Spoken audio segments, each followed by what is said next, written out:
திருமாங்கல்யம் சீரியலை பற்றி தான் நம்ம இந்த வீடியோக்குள்ளே நம்ம பார்க்க போகிறோம். வாங்க நம்ம வீடியோக்குள்ளே போகலாம். மகாவை தான் காட்டுறாங்க. மகா வந்து நினைக்கிறாங்க இன்றைக்கி சுமங்கலி பூஜை, இந்த பூஜையை என் கையால் தான் பண்ணணும், ஆனால் இங்கே என்ன நடக்க போதோ தெரியல அப்படின்னு சொல்லிட்டு இருக்கும்போதே அடுத்தது பார்த்தோம்னா வீட்டில் உள்ள எல்லாருமே வந்துருந்தாங்க. அப்போ வந்து கவிதா வந்து கௌதமுக்கு ஃபோன் பண்ணவும் உடனே சொல்லு கவிதா அப்படிங்கிறாங்க, இங்கே பாருங்கள் இன்றைக்கி சுமங்கலி பூஜை ஆக்கும் அப்படின்னு சொல்லவும் சரி அதுக்கு இப்போ என்ன எதுக்காக இப்போ எனக்கு ஃபோன் பண்ணணும் அப்படிங்கும்போது சுமங்கலி பூஜை முடிஞ்சதுக்கு அப்புறமா எல்லாரும் வந்து அவங்கவுங்க கல்யாணம் முடிஞ்சவங்க கணவர் காலில் விழுந்து ஆசீர்வாதம் வாங்கிடுவாங்க, அதனால் நானும் உங்கள் காலில் ஆசீர்வாதம் வாங்கணும் அப்படிங்கும்போது என்ன கவிதா சொல்லிட்டு இருக்கிறேன், இதெல்லாம் நடக்கிற கதையா, நான் எப்படி உங்கள் வீட்டுக்கு வர முடியும் அப்படின்னு சொல்லிட்டு இருக்கவும் எனக்கு அதெல்லாம் தெரியாது, நீங்கள் இன்றைக்கி வீட்டுக்கு வாரீங்க, நான் உங்கள் காலில் விழுந்து நான் ஆசீர்வாதம் வாங்கியே தீரணும் அப்படின்னு சொல்லவும் அது எப்படி அப்படின்னு சொல்லும்போது உடனே கவிதாவும் ஒரு ஐடியா போட்டு கொடுக்குறாங்க. அப்போ கௌதமும் சரி நான் வாரேன் அப்படிங்கிறாங்க. அடுத்தவங்க பார்த்தோம்னா பூஜைக்காக எல்லா ஏற்பாடுமே நடந்துக்கிட்டு இருக்குது. அப்போ எல்லாமே ரெடி ஆயாச்சு அப்படின்னு மகாட்ட கேட்கும்போது மகாவும் ஆமா பாட்டி எல்லாமே ரெடி பண்ணியாச்சு அப்படிங்கிறாங்க. அப்போ பார்த்தோம்னா வந்து பூஜையெல்லாம் செய்கிறதுக்காக அந்த சாமியார் வரவும் உடனே வந்து பூஜை பண்ணுறதுக்கு எல்லாமே ரெடி பண்ணிட்டீங்களாமான்னு சொல்லி கேட்கும்போது இப்போ மகாவும் வந்து சாமி எல்லாமே ரெடி பண்ணியாச்சு அப்படின்னு சொல்லவும் ஆமாம் எல்லாமே கரெக்டாக இருக்குதுமா அப்படின்னு சொல்லிட்டு இருக்கும்போதே சரி இந்த வீட்டு மருமக தான் பூஜை பண்ணணும் அப்படிங்கும்போது உடனே பாட்டி வராங்க, நான் தான் இந்த வீட்டுக்கு மருமக அப்படிங்கும்போது சரிதாம்மா உங்கள் கையாலே இந்த பூஜையை ஆரம்பிச்சிடலாம் அப்படின்னு சொல்லவும் அப்போ வீட்டில் உள்ள எல்லாருமே இருக்கிறாங்க. அப்போ பார்த்தோம்னா வந்து அவங்ககிட்ட வந்து விளக்கேற்றுங்க அப்படிங்கும்போது உடனே பாட்டியும் வந்து விளக்கேற்றுறாங்க. ஆனால் விளக்கு அணைஞ்சு போகுது. இது பக்கத்துலேருந்து பார்த்துட்டு இருக்கிற மகா வந்து ஐயோ இந்த பூஜையை நான் தான் செய்யணும் அப்போ தான் வந்து கரெக்டாக இருக்கும், ஆனால் வந்து பாட்டி செய்கிறனால தான் விளக்கு அணைஞ்சிக்கிட்டே இருக்குது அப்படிங்கும்போது விளக்கு அணைஞ்சதுனால எல்லாருமே அபசோகனமாக நினைக்கிறாங்க. அடுத்தது பார்த்தோம்னா சரி திரும்பவும் விளக்கேற்றுங்க அப்படிங்கும்போது அப்போ பாட்டி வந்து திரும்பவும் விளக்கேற்றுறாங்க. அப்பமா அணைஞ்சு போகவும் என்னது சாமி இப்படி அபசோகனமாக நடந்துக்கிட்டு இருக்குது, விளக்கு ஏற்ற அணைஞ்சிக்கிட்டே இருக்குது அப்படிங்கும்போது எனக்கு அதுதான் ஒன்றும் புரிய மாட்டேங்குது அப்படின்னு சொல்லவும் இப்போ என்ன பண்ணுறதுக்கு அப்படின்னு சொல்லிட்டு இருக்கும்போதே நீங்கள் வந்து அதாவது பூஜை பண்ணுறத அந்த அம்மா வந்து ஏற்றுக்க மாட்டேங்கிறா அப்படிங்கிறாங்க. என்னங்க சொல்லிட்டு இருக்கிறீங்க, எப்போவுமே வருஷம் நான் தானே பண்ணிட்டு இருப்பேன் அப்படிங்கும்போது அது சரிதான், இந்த வருஷம் ஏன் இப்படி நடக்குதுன்னு தெரியலையே அப்படிங்கும்போது சரி இப்போ இதுக்கு என்ன பண்ணுறதுக்கு அப்படிங்கும்போது இதுக்கு ஒரு பரிகாரம் இருக்குது, அந்த பரிகாரத்தை யார் பண்ணுறாங்களோ அவங்க தான் இந்த பூஜையை பண்ணணும் அப்படிங்கும்போது என்ன சமய பரிகாரம் அப்படின்னு சொல்லிட்டு இருக்கவும் நீங்கள் உங்கள் கையில் வந்து கற்பூரத்தை ஏற்றி 9 தடவை வந்து நீங்கள் சாமிக்கு வந்து ஆரத்தி எடுக்கணும், அப்படி நீங்கள் எடுக்கும்போது அது தடுங்கள் இல்லாமல் நடக்கணும், அப்படி நடந்துச்சுன்னா நீங்களே பூஜை பண்ணிடலாம் அப்படிங்கவும் அதுக்கு என்ன நான் செஞ்சிருது அப்படிங்கிறாங்க. அடுத்து பார்த்தோம்னா பாட்டி கையில் வந்து கற்பூரத்தை ஏற்றி அவங்க சாமிக்கு வந்து அப்படியே ஆரத்தி சுற்றிட்டு இருக்கும்போது அவங்க சூடு தாங்க முடியாமல் பார்த்தோம்னா கற்பூரத்தை கீழே போட்டுருந்தாங்க. அப்படி போகிடும் போது கரெக்டாக மகா வந்து தாங்கி பிடிச்சிருந்தாங்க.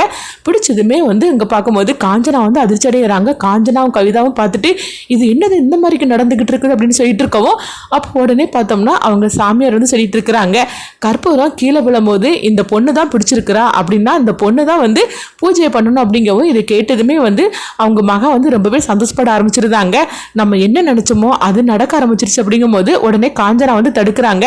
அது எப்படி இவன் வந்து பூஜை பண்ண முடியும் அப்படிங்கும்போது என்னம்மா சொல்லிட்டு இருக்கிறீங்க, அம்மா தான் வந்து பூஜை பண்றதுக்காக இப்படி கற்பூரத்தை ஏத்துனாங்க, ஆனா வந்து அவங்க சூடு தாங்க முடியாம கீழே விழுந்துருச்சுது, நல்ல வேளை கீழே விழுந்து அணைஞ்சாதான் அவசகனமா இருக்கும், ஆனா அந்த பொண்ணு வந்து பிடிச்சிட்டா, அதனால அந்த பொண்ணை தான் வந்து பூஜை பண்றதுக்காக ஆத்தாவே உத்தரவு கொடுத்துருக்கிறா அப்படிங்கும்போது அவளாம் பண்ணக்கூடாது அப்படிங்கும்போது இந்த பொண்ணு யார் அப்படின்னு சொல்லி கேட்டுட்டு இருக்கோம். இப்போ திவ்யா வந்து அவன் என் தங்கச்சி தான், அவளே இந்த பூஜையை பண்ணட்டும் அப்படிங்கவும் இது கேட்டதுமே வந்து காஞ்சனா இன்னும் கோவப்பட ஆரம்பிச்சிருந்தாங்க. என்ன திவ்யா நீ நினைச்சுக்கிட்டு இருக்கிற அப்படின்னு சொல்லிட்டு இருக்கவும் இங்க பாருங்க இவ ஒன்றும் இந்த வீட்டு பொண்ணெல்லாம் கிடையாது, இவன் இந்த வீட்டில் வந்து வேலை செய்யப்பட்ட ஒரு வேலைக்காரியாக்கும், அதனால இவன் இப்படி பூஜை பண்ண முடியும் அப்படின்னு சொல்லிட்டு இருக்கவும் உடனே வந்து தாத்தா வந்து சொல்லிட்டு இருக்கிறாங்க என்ன காஞ்சனா அப்படி பேசிட்டு இருக்கிற, அங்க பாரு எல்லாமே வந்து தற்செயலா நடந்தது அப்படின்னா மகா தான் வந்து பூஜை பண்ணணும்னு அந்த ஆத்தாவே உத்தரவு கொடுத்துருக்கிறா, அதனால அவளே பூஜை பண்ணிருட்டோம் அப்படிங்கும்போது அதை பண்ணக்கூடாது அப்படின்னு சொல்லவும் உடனே வந்து சாமியார்ட்ட வந்து சொல்லிட்டு இருக்கிறாங்க இங்க பாருங்க இந்த பூஜையை வந்து பண்றதுக்கு ஆத்தா வந்து மகாவை தான் வந்து உத்தரவு கொடுத்து பண்ண சொல்லி இருக்கிறாங்க, ஆனா நீங்க வந்து இப்படி தடுத்து நிறுத்திட்டு இருக்கிறீங்க, சரி நான் சொல்ற மாதிரிக்கே செய்றீங்களா அப்படிங்கும்போது என்ன செய்யணும் சொல்லுங்க அப்படிங்கிறாங்க. இந்த வீட்டில் மொத்தம் எத்தனை பேர் இருக்கீங்களோ அங்கே அவ்வளோரோட பேரையும் வந்து ஒரு சீட்டில் எழுதி போடுங்க, அப்பவும் இந்த பொண்ணு பேர் தான் வந்துச்சுன்னா அப்போ நீங்களே நினச்சிப்பீங்க உங்களுக்கு வந்து உண்மை என்னென்னு தெரியும் அப்படின்னு சொல்லவும் அடுத்ததாக பார்த்தோம்னா வந்து காஞ்சனாவோட கணவரே வந்து ஒவ்வொரு பேப்பர்லேயும் இந்த வீட்டில் உள்ளவங்க எல்லார் பேரையும் வந்து எழுதி சீட்டு போட்டு குலுக்குறாங்க. அப்படி குலுக்கி திவ்யா எடுக்கும்போது அப்போ மகான் தான் வருது. உடனே வந்து திவ்யா வந்து சொல்கிறாங்க மகான் தான் வந்திருக்குது அப்படிங்கவும் உடனே காஞ்சனா வந்து எங்கே அந்த சீட்டை காட்டு இன்னும் போய் கூட சொல்லுவோம் அப்படிங்கும்போது அப்போ அந்த சீட்டை காட்டுறாங்க. அதில் மகா தான் பேர் வந்து வந்திருக்குது, இப்போ புரியுதா ஆத்தா வந்து யாரை பண்ண சொல்லியிருக்கிறாங்க அப்படின்னு சொல்லவும் இதை கேட்டதுமே காஞ்சனா வந்து அப்படியே எரிச்சல் அடைகிறாங்க. அப்போ வந்து மகா வந்து சந்தோஷப்பட ஆரம்பிச்சிருந்தாங்க. இந்த சுமங்கலி பூஜை இந்த வீட்டு மருமகளாக நான் தான் இந்த வருஷம் செய்யணும், அதை ஆத்தாவே உத்தரவு கொடுத்துட்டா அப்படின்னு சொல்லிட்டு அவங்க சந்தோஷப்பட்டு இருக்கவும் அப்போ உடனே வந்து தாத்தா வந்து சொல்கிறாரு, சரிதான் மகா நீ போய் கிளம்பிட்டு ரெடியாகி வந்துரு அப்படிங்கும்போது சரிதான் தாத்தா அப்படின்னு சொல்லிட்டு அவங்க ட்ரெஸ் எல்லாம் மாற்றுறதுக்காக போகும்போது அப்போ காஞ்சனா வந்து பார்த்துட்டு இருக்கிறாங்க. இவள் அப்படி நான் செய்ய விட்டுருவேன்னா என்ன, நான் சும்மா விட மாட்டேன், இப்போ என்ன பண்ணுற பார் அப்படின்னு சொல்லிட்டு போகவும் அப்போ திவ்யா வந்து திருக்கிட்ட சொல்கிறாங்க, அம்மா ஏன் தான் இந்த மாதிரிக்கு மகா மேலே இவ்வளோ தூரம் கோபமாக இருக்கிறாங்களோ தெரியல அப்படிங்கும்போது அப்போ வந்து திரு வந்து மனசுக்குள்ளே நினைக்கிறாங்க, ஆமாம் என்ன இருந்தாலும் சரிதான், மகா கழுத்தில் நான் தாலி கட்டிட்டேன், மகா தானே இந்த வீட்டுக்கு மருமக, அதனால தான் ஆத்தாலே வந்து அவள் தான் வந்து இந்த பூஜை பண்ணணும்னு சொல்லிட்டு உத்தரவு கொடுத்துருக்குறாங்க. ஆனால் இந்த விஷயம் தெரியாமல் காஞ்சனாத்தை இப்படிலாம் திட்டிகிட்டு இருக்கிறாங்களே அப்படின்னு சொல்லிட்டு அவங்க நினைக்கவும் அடுத்ததாக பார்த்தோம்னா மயிலும் இந்த நினச்சி சந்தோஷப்பட்டு இருக்கிறாங்க. அப்போ வந்து மகா வந்து ரெடி ஆகிறதுக்காக போகும்போது உடனே வந்து அங்கே காஞ்சனா வந்துருந்தாங்க. வந்ததுமே என்னடி நினச்சிக்கிட்டு இருக்கிற, என் பொண்ணோட வாழ்க்கையை நாசம் பண்ணுறதுக்காக இப்படிலாம் நீ பண்ணிட்டு இருக்கிறியா, அவங்க தான் இந்த மாதிரிக்கு பூஜையை பண்ண சொன்னாக்கி நான் பண்ண மாட்டேன்னு நீ சொல்ல வேண்டியதானே, ஆனால் நீ என்னன்னா கம்முன்னு இருக்கிற அப்படின்னா என்ன அர்த்தம், உனக்கு வந்து திருமல ஆசை இருக்குது, திருவை கல்யாணம் பண்ணிக்கிட்டு இந்த அதாவது இந்த வீட்டிலேயே வந்து அது மருமகளாக வாழலான்னு சொல்லி நீ ஆசைப்பட்டுட்டு இருக்கிற, இதுதானே உன்னுடைய எண்ணம். திவ்யா உன்னை எந்த அளவுக்கு வந்து தங்கச்சின்னு சொல்லி பாசம் கட்டிட்டு இருக்கிற, ஆனால் நீ அவன் மேலே கொஞ்சம் கூட பாசம் இல்லாமல் அவளுக்கு நீ துரோகம் பண்ணிட்டு இருக்கிற அப்படிங்கவும் ஐயோ என்னம்மா நீங்கள் இந்த மாதிரிலாம் பெரிய பெரிய வார்த்தையை சொல்லிட்டு இருக்கு, திவ்யா அக்காவுக்கு நான் எப்பவுமே நான் துரோகம் நினச்சதே கிடையாது, அதனால நீங்கள் இப்படிலாம் சொல்லாதீங்கம்மா அப்படிங்கும்போது அப்படியா அப்போ நீ திவ்யாவோட வாழ்க்கையில் நீ தலையிட மாட்டேன்னு சொன்னேன்னா அப்போ நான் சொல்கிறத நீ செய்யணும் அப்படிங்கிறாங்க.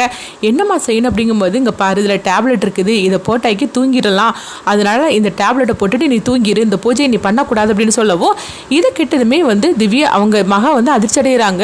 இன்னும் அப்படி சொல்லிட்டு இருக்கிறீங்க அப்படின்னு கேட்கும்போது ஆமாம் நீ திவ்யா மேலே பாசம் வச்சிருக்கிற, திவ்யா மேலே உண்மையிலேயே நீ அன்பு வச்சிருக்கிற, திவ்யாவும் திருவும் தான் கல்யாணம் பண்ணிக்கணும்னு சொல்லி நீ நினச்சேன்னா நீ திவ்யாவோட வாழ்க்கையில் நீ தலையிடவே கூடாது, அதனால உன் கையால் இந்த பூஜையை நீ பண்ணவும் கூடாது, அதுக்காக தான் நான் சொல்கிறேன் இந்த டேப்லெட்டை நீ போட்டுக்கணும் அப்படிங்கும்போது அப்போ உடனே மகா சொல்கிறாங்க, அம்மா நான் சொல்கிறது கேளுங்க, திவ்யா அக்கா வாழ்க்கையில் நான் வந்து தலையிடவே மாட்டேன், ஆனால் அதுக்காக இந்த பூஜையை மட்டும் பண்ணாது விடான்னு சொல்லிடாதீங்க, இந்த குடும்பம் நல்லா இருக்கணும், இது நம்ம குடும்பமா அப்படிங்கும்போது என்னது இது நம்ம குடும்பமா, இது ஏன் குடும்பம்டி, என்னதுமோ நம்ம குடும்பம்னு சொல்லிட்டு வரங்க பாரு, நீ உன்னை மனசுல ஞாபகம் வச்சுக்கோ, நீ இந்த வீட்டுக்கு வேலைக்காரியே வந்தவளாக்கும், நீ என்னமோ சொல்றத பத்தைக்கு இந்த வீட்டு வாரிசாவே ஆயிடுவோ போலுக்கு, அதெல்லாம் மனசுல வச்சுக்கிடாத, நான் சொல்றதை கேப்பியா மாட்டி அப்படிங்கும்போது உடனே வந்து மகா வந்து சொல்றாங்க, அம்மா நான் மேலே வந்து எதுவுமே தலையிட மாட்டேன், இந்த பூஜை மட்டும் என்னை செய்ய விடுங்கம்மா அப்படிங்கும்போது நான் சொல்றதை கேப்பியா இல்லையா அப்படின்னு சொல்லிட்டு கோவத்தோட கேட்கவும் உடனே வந்து அந்த டேப்லெட்டை அவங்க வந்து வலுக்கட்டாயமாக கொடுக்கும்போது இந்த அந்த தண்ணியை குடிச்சிட்டு அந்த டேப்லெட்டை போட்டுட்டு இந்த தண்ணியை குடி அப்படின்னு சொல்லவும் அப்போ மகாவுக்கு என்ன பண்ணுதுன்னே தெரியல. இந்த மாதிரிக்கு காஞ்சனா வந்து கட்டாயப்படுத்தவும் அப்போ மகாவும் வந்து பார்த்தோம்னா அந்த டேப்லெட்டை போட்டுட்டு அவங்க தண்ணியை குடிச்சிருந்தாங்க. அடுத்து காஞ்சனா வந்து ரொம்பவே சந்தோஷப்பட்டுட்டு கீழே இறங்கி வரவும் அப்போ கவிதா வந்து கேட்டுட்டு இருக்கிறாங்க, என்னக்கா என்ன நடந்துச்சு அப்படிங்கும்போது அந்த மகா வந்து பூஜை பண்ண மாட்டா, அதுக்கு தான் ஏற்பாடு பண்ணிட்டு வந்து அப்படின்னு சொல்லவும் இது கேட்டதுமே கவிதா வந்து பார்க்குறாங்க, நினைக்கிறாங்க என்னக்கா நீ சொல்கிற அப்படிங்கும்போது இப்போ காஞ்சனா வந்து நடந்ததெல்லாம் சொல்லிட்டு இருக்கிறாங்க. அடுத்து பார்த்தோம்னா வந்து பூஜைக்கு டைம் ஆகி போச்சுது, எங்கே அந்த பொண்ணை கூப்பிடுங்க அப்படின்னு அந்த சாமியார் சொல்லவும் உடனே வந்து தாத்தா பார்த்தோம்னா திவ்யா கிட்ட சொல்கிறாங்க, திவ்யா நீ மகாவை அழைச்சிட்டு வாமா, என்ன பண்ணிட்டு இருக்கா பாரு அப்படின்னு சொல்லவும் உடனே திவ்யாவும் போகிறாங்க. அப்போ காஞ்சனா வந்து சிரிச்சுக்கிட்டு இருக்கிறாங்க, என்ன இருந்தாலும் சரிதான் அவள் மற மாட்டா அப்படின்னு சொல்லிட்டு இருக்கும்போது அடுத்ததாக பார்த்தோம்னா திவ்யா வந்து மகாவை அழைச்சிட்டு வராங்க. இதை கொஞ்சமே எதிர்பார்க்காத காஞ்சனாவும் கவிதாவும் அதிர்ச்சி அடைகிறாங்க. என்னதுக்கா நீ வரமாட்டான்னு சொல்லிட்டு இருந்த, ஆனால் இவன் என்னென்ன இப்படி வந்துட்டு இருக்காள் அப்படிங்கும்போது அதுதானே எனக்கு ஒன்றும் புரியல, என் முன்னாடி தானே இந்த டேப்லெட் அவள் போட்ட அப்படின்னு சொல்லிட்டு இருக்கும்போது அடுத்ததாக பார்த்தோம்னா வந்து அவங்க மகா வந்து அவங்க வாயில் போட்டாங்களே தவிர ஆனால் வந்து அவங்க முழுங்கவே இல்லை. அவங்க காஞ்சனா போனதுக்கு அப்புறமா வாயில் வச்சிருந்த டேப்லெட்டை அவங்க வந்து தூர துப்பிட்டாங்க.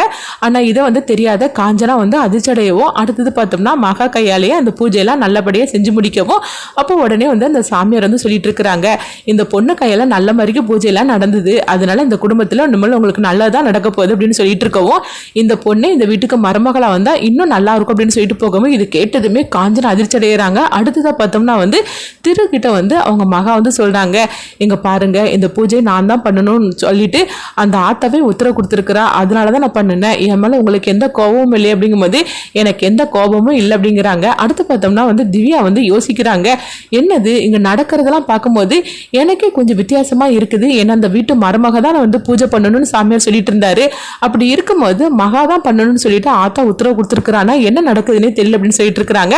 அடுத்தது பார்த்தோம்னா வந்து மகாவுக்காக வந்து அவங்க திவ்யா வந்து ஒவ்வொரு விஷயத்தையும் அவங்க விட்டு கொடுத்துட்டே இருக்கிறாங்க. இதனால காஞ்சனா வந்து பயப்பட ஆரம்பிச்சிருந்தாங்க. திவ்யா ஒவ்வொன்றையும் விட்டு கொடுத்துட்டே இருக்கிறா, கடைசியில் பார்த்தோம்னா திருவையும் மகாவுக்காக விட்டு கொடுத்தாலும் கொடுத்துருவா போலுக்கு. இப்போ என்ன பண்றதுக்கு தெரியலையே அப்படின்னு சொல்லிட்டு நினைக்கிறாங்க. அடுத்ததான் என்னெல்லாம் நடக்க போகுதுங்கிறத வெயிட் பண்ணி பார்க்கலாம்.